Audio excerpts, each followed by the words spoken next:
네, 안녕하세요. 노랑연금연구소입니다. 자, 오늘은 농지연금으로 활용하기 좋은 농지를 하나 가져왔습니다. 감정가의 24%까지 떨어진 농지이기 때문에 사실은 자기 자본을 굉장히 최소화하면서 굉장히 높은 연금을 받을 수 있는 농지로 보입니다. 현재 입찰이 진행 중이기 때문에 만약에 관심이 있으신 분들은 저에게 한번 연락을 주시면 같이 한번 고민을 좀 해보도록 하겠습니다. 자, 이 농지는 자기 자본이 5,700만 원 정도가 있으면 60세부터 평생 90만 원을 수령할 수 있는 그런 농지로 보입니다. 자, 우리가 90만 원을 수령하기 위해서 주택연금이나 아니면은 뭐 상가투자에서 한 4% 정도의 수익률을 거둔다고 했을 때 얼마가 필요하냐면 사실은 주택연금은 1억에 한 30만 원 정도가 됩니다. 자, 그렇다는 얘기는 주택 가격 한 3억 정도가 있어야 90만 원을 받을 수가 있게 된다는 겁니다. 그러니까 주택연금이나 아니면 상가 투자를 통해서는 이런 90만 원을 받기 위해서는 한 3억 정도가 필요한데 이 농지 같은 경우에는 5,700만 원 정도가 있으면 90만 원을 좀 받을 수 있다. 그 이유는 바로 감정가 대비해서 싸게 떨어졌기 때문에 그런 겁니다. 제가 그래서 농지연금은 가장 우리가 자기 자본을 최소화하면서 높은 연금을 받을 수 있는 제도라고 말씀드렸고 그리고 농지연금을 일반 매매로 우리가 매입을 해서 농지연금으로 쓰는 거는 굉장히 좋지 않은 방법인 거고 경매를 이용해서 싸게 매입을 해야만 농지연금의 장점이 있다라고 말씀을 계속 드리고 있습니다. 근데 이제 농지연금이 좋은 이유는 그러니까 아파트 경매, 그러니까 주택 경매 같은 경우에는 낙찰가율이 그렇게 낮지 않습니다. 한 80% 정도 될 텐데, 농지는 사실은 아무런 문제가 없거나 아니면은 우리가 분석을 해서 해결할 수 있는 문제 정도만 돼도 그게 오늘 나오는 이런 농지처럼 24% 또는 30% 초반까지 이렇게 떨어지는 경우가 많이 있습니다. 그래서 이런 농지를 하나씩 가지고 있으면 충분히 노후 준비가 될 수 있다라고 생각을 합니다. 농지연금이 없어질 수도 있다라고 생각하는 사람들이 많은데 왜냐하면 최근에 예산에 대한 문제가 있기 때문에 그런 생각을 하시는데 저는 전혀 그렇게 생각하지 않고요. 농지연금은 그 농업인들의 노후 준비를 위한 그런 농업인의 혜택 관점에서 나온 거고 어, 그 주택연금과 같이 나의 토지를 담보로 대출을 받는 식으로 받는 거기 때문에 그리고 농어촌공사에서도 충분히 자본 회수를 할 수가 있습니다. 여러 가지 방법으로 할 수가 있기 때문에 예산이 그렇게 막 들어가고 그런 문제가 아니기 때문에 저는 개인적으로는 농지연금은 앞으로도 계속 살아있을 그런 제도다라고 생각을 합니다. 강화될 수 있다고 저는 개인적으로 생각합니다. 자, 오늘 농지는 지금 경남 하동에 있는 농지입니다. 그래서 입찰이 3월 9일에 있는 농지이고 지금 767평이고 감정가가 3억 4천이니까 이 지역적인 거를 고려했을 때 꽤나 그 감정가가 나가는 그런 농지라고 보시면 될 것 같고요. 이 최저가가 26%까지 떨어져서 9천만 원 정도로 떨어져 있는 그런 농지라고 보시면 됩니다. 자, 이 농지에 대해서 아주 구체적으로는 어떤 농지인지는 디스코를 통해서 제가 확인해 보겠지만 제가 이 농지를 가지고 예상연금을 계산을 해봤습니다. 자, 그걸 하나씩 잠깐 설명을 드리면 법원 감정가가 아까 3억 4천이라고 말씀드렸고 낙찰가율을 27%로 낙찰받았다라고 가정을 하고 계산을 했습니다. 그랬을 때 이제 9,300만 원에 받게 되는 거고요. 이 농지의 공시지가가 1억 7,400입니다. 그렇기 때문에 이 최저가가 떨어진 게 공시지가보다 한 8천만 원 정도씩이나 싼 그런 농지입니다. 우리가 농지를 입찰을 할 때 입찰가를 어느 정도 써야 되는지 궁금해 하시는 분들이 굉장히 많을 텐데 기본적으로 공시지가 정도로만 받아도 잘 받았다고 볼 수도 있습니다. 그런데 이 농지는 공시지가보다도 8천만 원이 싸기 때문에 그 가격적으로 굉장히 장점이 있는 그런 농지라고 보시면 됩니다. 제가 공시지가처럼 받는 것 자체가 나쁘지 않다, 좋다라고 말씀드린 이유는 일반적으로 감정가는 공시지가의 한 1.8배 또는 2배, 물론 필지마다 다 다르긴 하겠지만 평균적으로 한 그 정도가 됩니다. 그런데 우리가 농지연금을 신청을 할 때 담보가치 인정은 공시지가의 100% 또는 감정가의 90%이고 거의 대부분 감정가의 90%로 받기 때문에 공시지가처럼만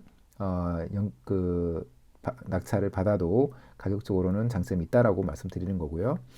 자, 이 법원 감정가는 일반적인 감정가 대비해서 5에서 10% 정도 높습니다. 수수료 등이 빠져나가기 때문에 그런데 그 10% 정도 높다라고 생각하고 일반적인 감정가는 그러면 3억 1천이 될 거라고 생각하고요.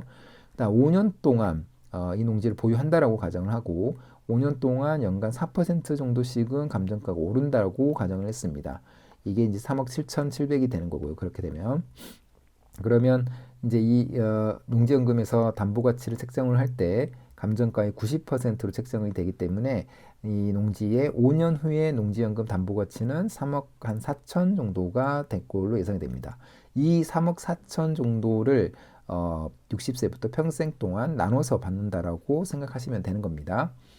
자, 이 농지의 담보가치는 이렇게 계산이 됐고 5년 동안 내야 될 이자도 있고 대출도 있고 자기자본도 있겠죠. 보통 농지는 낙찰가의 80%가 대출로 나옵니다. 물론 이제 대출이 안 되는 농지도 있습니다. 진입로가 없다던가 아니면은 지분 내 농지를 가지고 있다던가 이러면 대출이 안 나오는데 이 농지는 대출이 나올 걸로 예상이 됩니다. 그렇기 때문에 낙찰가의 80%면 7,400이 될 거고 그 다음에 20% 낙찰가의 20%는 자기 자본이 있어야 되니까 지금 당장 필요한 거는 한 1,800 정도가 되겠고 낙찰가의 80%가 대출로 나왔기 때문에 그 대출에 대한 이자를 5년 동안 내야 되고 연간 4%라고 가정을 했습니다. 그랬더니 한 1,500만 원 정도 내야 됩니다. 그러면은 5년 동안에 내야 될 이제 자기 자본 필요로 하는 자기 자본은 총 이거 세 개를 더하면 되겠죠.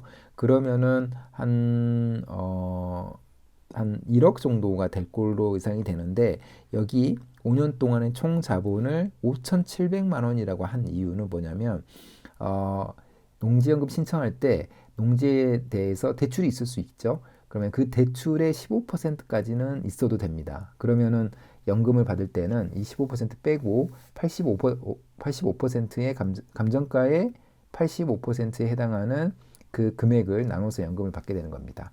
그렇게 되면은 담보가치에서도 15% 빠지고 이 자기자본에서도 15% 빠지게 되는 겁니다. 그러면 아까 자기자본이 다 합쳐서 한 1억 정도 된다고 말씀드렸는데 15% 빼니까 5,700만 원 정도가 되고요. 당연히 이 담보가치도 15%뺀 가격으로 계산을 해봐야 되겠죠. 그랬더니 이제 연금 조회하기를 해보니까 종신정액형으로 90만 원 정도 나오고요. 전후 후박형으로 보면은 앞에 10년은 한 109만 원 정도 나오고 뒤에 한 40년 이렇게 30년 이렇게 되겠죠. 그때는 이제 한 30% 정도 낮게 이렇게 나옵니다. 그리고 기간형으로 보게 되면은 한 137만 원 정도가 나오는 걸로 보이고요. 그다음에 수시 인출형 같은 경우에는 지금은 막혀 있지만 만약에 재개가 된다면 인출금으로 7,600만 원 정도를 바로 받고 연금으로는 75만 원 정도를 평생 받습니다. 근데 이제 이때의 자기 자본은 1억 정도가 된다고 봐야 되고요. 자, 그렇다는 얘기는 1억에서 7,600만 원 뺀 2,400만 원 정도가 있으면 그러면 그 평생 75만 원 정도를 받을 수가 있다는 겁니다. 자, 그 정도로 낙찰가가 낮기 때문에 감정가 대비해서 굉장히 낮게 받았기 때문에 자기 자본을 정말로 줄일 수가 있는 농지라고 보시면 될 것 같습니다. 지금 수시 인출형은 좀 막혀 있기 때문에 다시 한번 정리를 하면 종신정액형 기준으로 90만 원을 받는다. 5,700만 원의 자기 자본을 가지고 90만 원을 받는다. 이렇게 보시면 될 것 같습니다. 자, 이 농지를 디스코에서 잠깐 보도록 하겠습니다. 디스코는 사실은 토지 분석을 하는 데 있어서 가장 중요하고 유용한 그런 툴입니다. 왜냐하면 이런 필지 정보, 그 다음에 공시지가의 흐름 도 있긴 하지만 무엇보다도 옆 토지와의 관계를 너무나 쉽게 알 수 있다는 거 때문에 그렇습니다.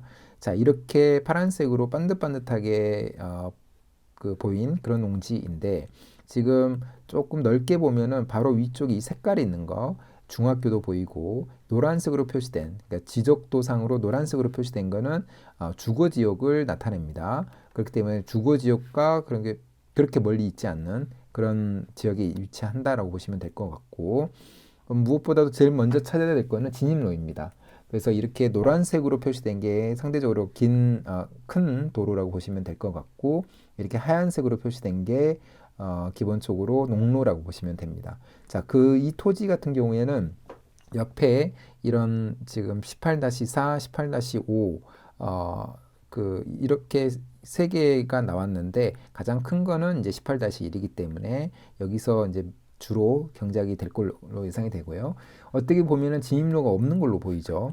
그런데 이제 지적도를 떼고 이렇게 봤을 때는 지금 이 도로에서 약간 들어가는 쪽이 좀 보이긴 하는 것 같습니다. 근데 이건 가장 정확한 거는 인장을 통해서 확인을 해봐야 됩니다.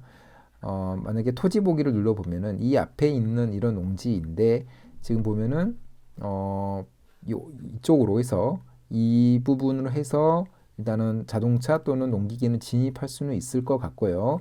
그런데 여기서부터 이 농지까지는 어떻게 갈 거냐 이게 이제 관건일 텐데 지금 보게 되면은 이 땅들이 전부 다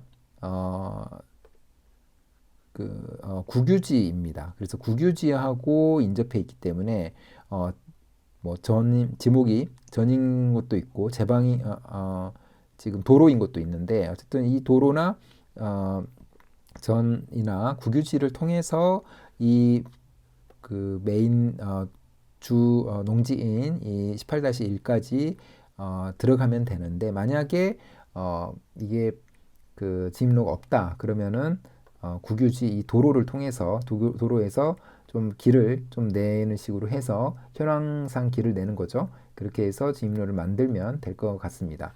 지금 그렇게 말씀드린 이유는 이 주변 땅들이 전부 다 국유지이기 때문에 국유지를 이용을 해서 진입로를 만들면 는 거는 전혀 문제가 없기 때문에 말씀을 좀 드려봤습니다.